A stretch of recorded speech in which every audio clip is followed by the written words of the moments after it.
So ideas. So we must sift these ideas. E. It's not standing for Edward. But they've got to be economically viable. Okay. Is there a chance of self-sustaining itself? Is there a chance of making a profit? And a profit can be social, a profit can be financial. Can it solve social problems? Can it create wealth for me? Can it empower the people that I'm working with, whether I'm partnering investors or I'm partnering employees? But is the idea self-sustaining, and can it add value to my community and those around me? So if it is at a micro level, is the idea able to ignite my family from poverty, for example, to become wealthy? Can I leave a legacy out of this idea? And the A, is it attainable? Is it achievable? Do I have the skills? So now you're challenging as an entrepreneur to say, how will this be possible to make it happen?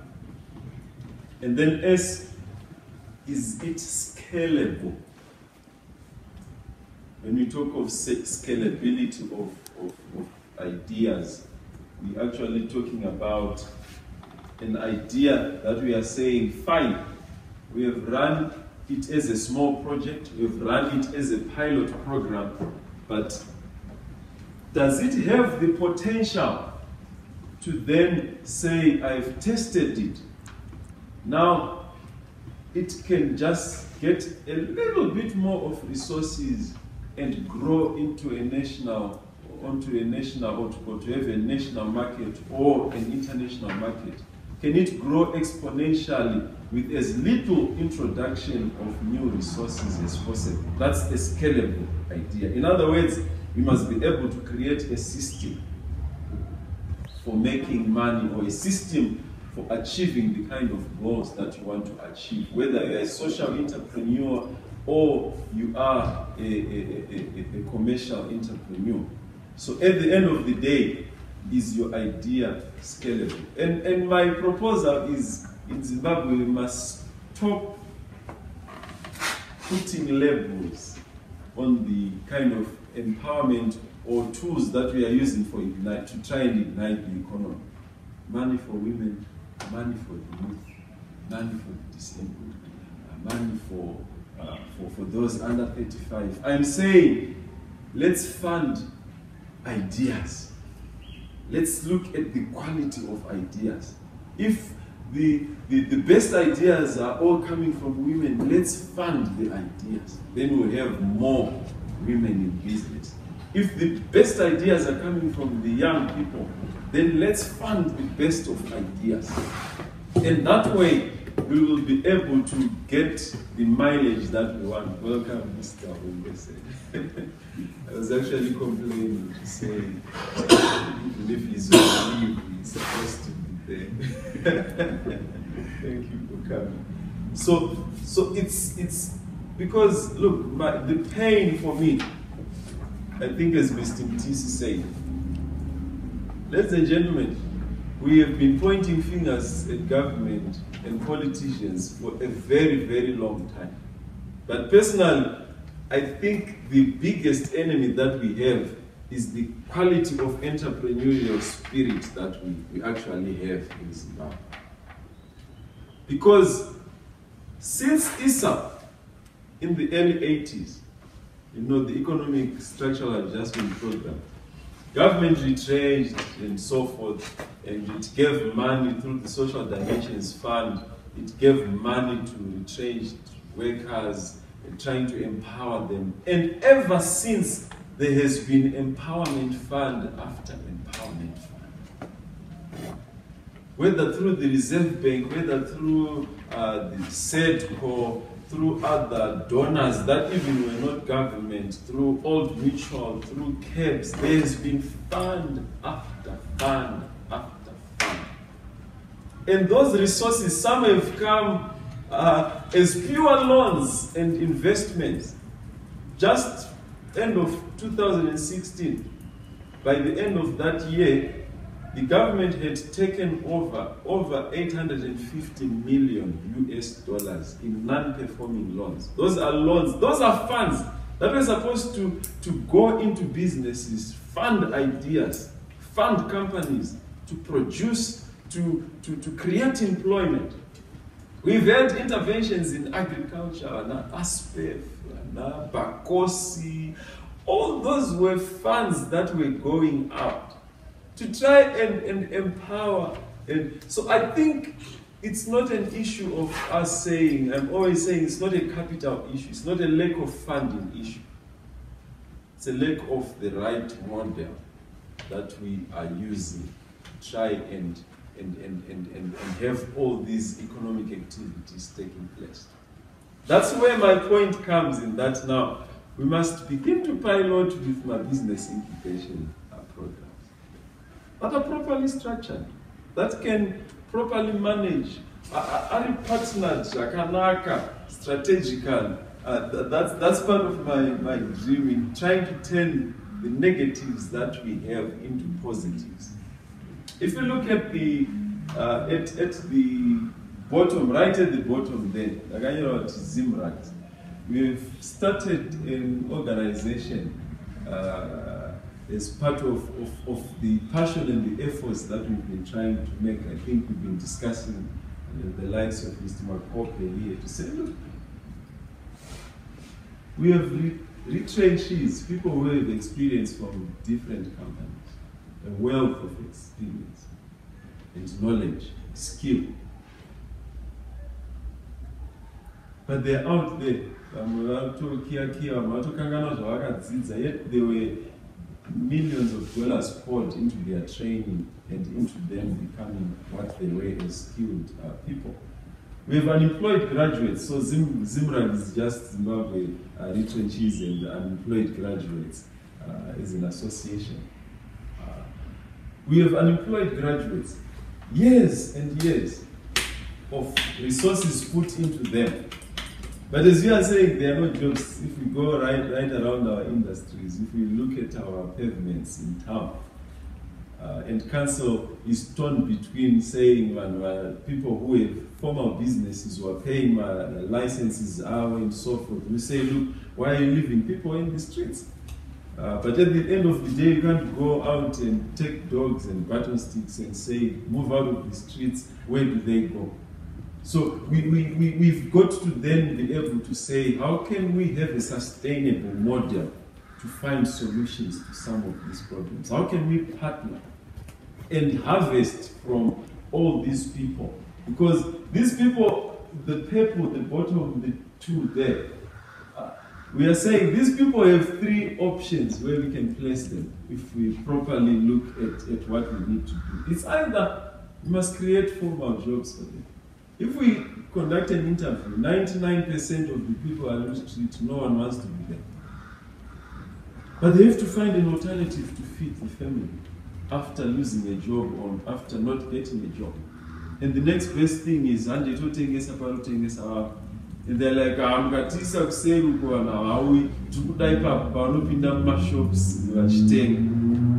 so, but if we create jobs right now,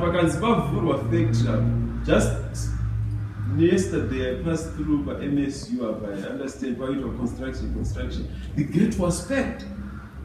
People are saying, we will go there and start working.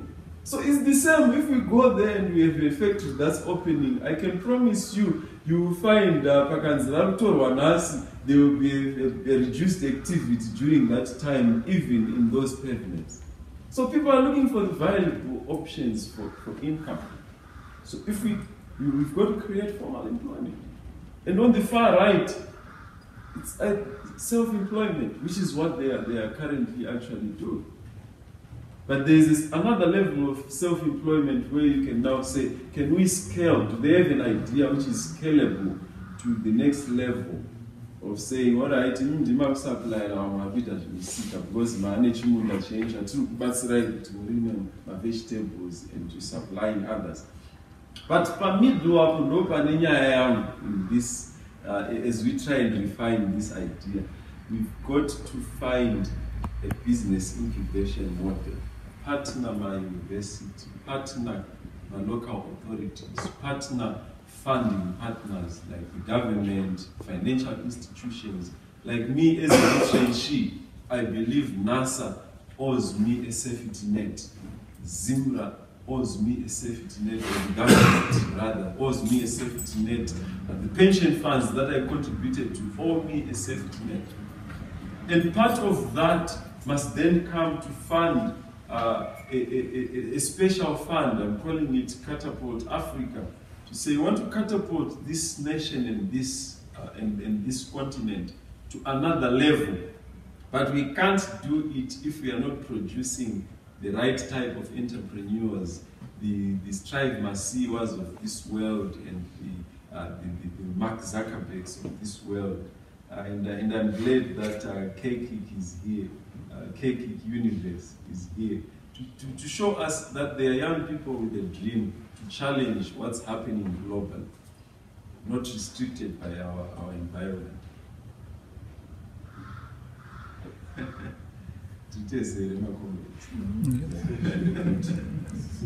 Kana tichatanga bato ndo bato ramchandinzwa ndichinetsa naro. Let's create jobs. Let's create employment. Let's create wealth for ourselves. I want to pass an inheritance and a legacy to my children and their children's children. Kana ndonda yakabva ku Europe ikauya ikasiya billions worth of a legacy. I don't see anyone who looks like a weakling. But what I personally think, I think your kid is going to be right parent. Because if you look at the majority of us, when we grew up, we were saying, go to school, pass, look for a good job. What spirit were they instilling into me? Is to go to school so that after graduation, I look for employment. Do I think of engaging in other activities, entrepreneurial activities? But now these guys, they are very fortunate. The economy does not allow that. Now the father is forced to say, my son, there is no employment out there. You have to create it. So I think they will grow up with a mind focused on the realities of the environment surrounding him. So he is forced to think of what he will do maybe after next year or after 2 years down the line, which is not the case with an older generation like us. That's the reason why we have so many people out there who are trying to make a survival from any activity that can bring in. But without guidance before, is there that it was not there. That entrepreneurial spirit in them. I have seen another young man, or a number of young people whom I have seen. They started from just the street side, taking some cigarettes, taking some sweets, and so on. If you look at them right now, they have grown. Others are now into those big shops. Here in Glen, others now own a combi at October. It's because the environment they actually know in we have that. And a majority of them, they don't even have a youth like us. They left to school at all level. So know that they not go, then what? They not go. Let me start with things. So I'm thinking these ideas, sometimes they are shaped by the environment in which we grow up. Like the present generation, this and that, I think they are blessed. So this is the future. So can we safely therefore say, instead of looking at what is happening in Zimbabwe as a very negative thing, it's actually something we can tend to be positive for us going forward. I personally, depending on how we look at it. personally, I want to think so. That guy that we saw, That's what we the deer that was yes. I think I agree with the environment is actually opened our minds to see opportunities that are at our disposal. You see, the generation that is talking about, there is so many opportunities after completing a course, maybe a certain level of education, jobs are available. So that made people not to think outside the box. Because everybody would think, what if I complete my OS, if I complete my JC, I'm going to be a teacher and nothing challenging after that. Very important. I just want to say that society is dynamic, life is dynamic.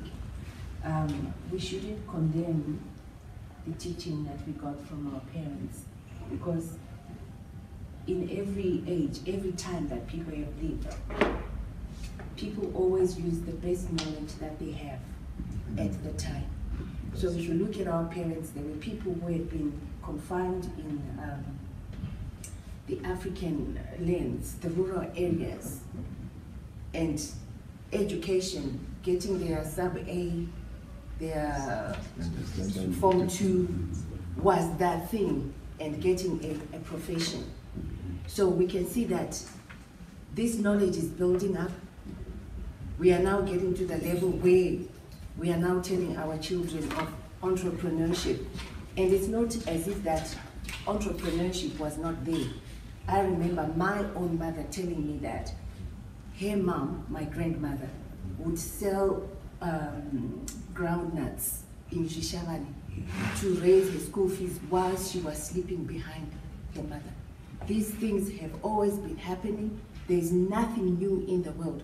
We are just doing what others have been doing before.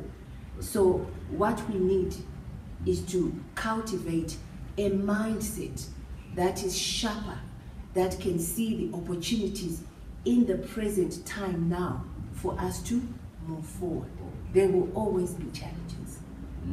That's very important. So there will always be challenges. Yeah. This one's and then Mr. Thank you so much for my top tricks now. All right, let's see if I can actually say what I wanted to say. The previous slide in the 70s, we were saying pre-independence, so there was abundance of, let's say, jobs and so forth, because only a few people could access them, right? So the environment at that time also created fear. So fear, the reaction to fear was that you have to have something to fall back on. Education is a fallback plan. If everything else that you are trying to do fails, you can always go to your certificate, get a job. But now the environment in which we are in now is forcing us to break out of the fear and realize that just with merely a talent, you can actually touch heaven. So now we are getting into that environment where we are now beginning to realize that we can be what we want to be, regardless of what the circumstances we are in are. Because whatever gift or talent you've got is from a God who is global. He is not limited to your nation. He is global. That's why we have the balls who are in Jamaica running and beating the whole world. You have a local player here who will be playing internationally because the gift he has is from a God who is global. So that is what we need to instill in our people, that even if you start a small company, that company can have a global impact. I think I was talking to a guy who sells books here at the post office there, and I was saying to him, exactly what you are doing here, selling these books outside. There is a guy in Germany who is doing exactly the same. So why can't you link up with him, and then he sends you books which you require, and he can also get books and information which he requires from you. All you need to do is get in touch through the internet. That is the mindset that we need to instill. Break it up. Okay, that's quite good. Wonderful. Cool. Madam School, you had your hand up. Yes, Mr. I wanted to say also, much as we want to talk about entrepreneurship, formal education basically, I mean, everyone should. If it means everyone having a degree, let's say, because not all of us we can be entrepreneurs. You know, I always give an example. We are all drivers, but there are some drivers who are better than others. And there are some bad drivers. There are drivers that are bad. And so you all can't drive the going. Exactly. Yes, that's true. So there are some entrepreneurs, it will not work. You will try it. The flair, the talent is not there. So I think the issue of basic education, including the entrepreneurship, always be there. And I always look at the colonial times. I think from what I've learned, they're very good at nurturing talent in terms of skills. They see this guy is good at hands, they push you towards woodwork. This one is gifted on the science field, let you do physics, that kind of thing. I think that's the way we should be doing things. Looking at what the passion for a person is, what passion do they have, and then we can then nurture it. If it's in entrepreneurship, pursue it. If it's playing football, pursue it. I think that's our contribution. So that's good. So we are saying formal employment, there will always be basic and minimum requirements. And right now, we are already at a stage where the degree is basic. So we've got to look at those three to say, look, fine, can I also share my basic, I share my opportunity, self-employment, and business information. But wherever possible, the basic should be there. Basic should be there. And right now, the degree is basic. And I think at the rate we are going, it's going to be the PhD with doctorate of some sort. I just want to say something about these degrees. Yes, everybody is getting them. But what's the quality of those degrees? Because now there's an element of questioning the quality, because everybody has got a degree, and I tell you, you'll find people who cannot string a grammatically correct sentence, and this person will be telling me, I've got a PhD, I'm doctor, whatever, I've got a master's, whatever. And it's unfortunate that even the way business is being done now, I've dubbed it, business is being done the Muntu way. Like service delivery, it's not delivered as you expect it. The thing is, the education we are getting, it's book knowledge. It's to get a certificate. Yes, it's book knowledge, but we don't put it into practical. Sorry? Perspectives. We don't practice what we learn. It's application. It's about application. A person will tell you that, okay, this is the marketing mix. They can run it, they can tell you about it, but can they do it? No. And then sometimes when they do it, they are not doing it the proper way. There's no consistency. The standards are low. You go to the bank now. What is frustrating? You go to the bank. You are a banker, actually, and you get information from the security guard. You actually get to the reception, and you ask your question, and you are referred back to a security guard to give you information. Come on, what is that? It's retrogressive. We expect to get into a bank, and I'm addressed by a professional banker. There's the information that. And then what is so sad now is you're going to a bank, and maybe I referred to 2-3 people of the same bank will be giving you different explanations, and in the end you're confused. So we need to improve on our quality business skills, the way we deliver. It's pointless to say you're Dr. So-and-so and you deliver trash. We will never move forward. It actually reminds me that I used to recruit for trainees. You'd actually see that there's a different quality from a certain, I will not mention universities. The quality from this university and this, the way they perform. Same program, same degree program, but the way they perform, totally different. The other one is better than the other one. Then I then ended up being sort of biased to a certain university because of the quality that they're producing. Yeah. So I think it's, what is important is for us to change our education system. If you want to achieve whatever we're talking about right now. As a pastor, I remember, I think about 5 years ago, 5 to 6 years ago, you know, when you're counseling people, sometimes, especially these young people, when they come from university, you ask them, what do you want to do? Says, I'm studying, let's say, economics. And I say, are you very good? Is it something that you've chosen by yourself? Or it's something else that you just want to do so that you can earn a degree? The majority, if not 95%, will say, I'm doing this program because my mother, my parent, whoever chose this way. I am not interested in this particular thing. So at the end, you see somebody is going to university, acquiring a degree that they don't even like. So they come to a company, they are applying for a job, when they don't even know what they are supposed to be doing.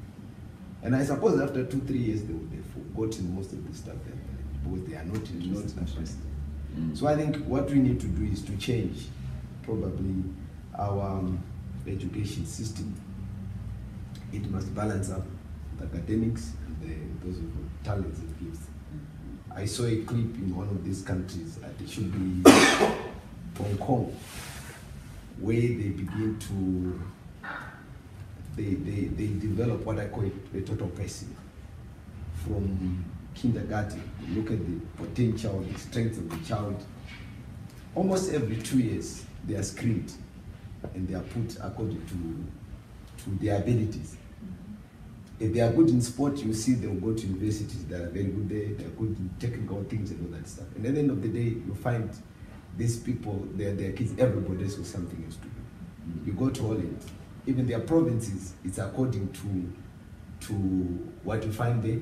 It's something that is to do with, let's say like Midlands and Matabeleland, you're talking about farming, I'll give you a reference of that. If it's animal breeding, you see, you don't find any university that deals with that anywhere else in the country.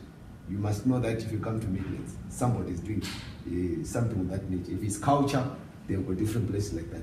I'm saying it's a well-defined system. It's a complete plan. You're not doing things piecemeal. It's holistic in approach, and you have a master plan that says that this is where we are going and how we're going to do these things.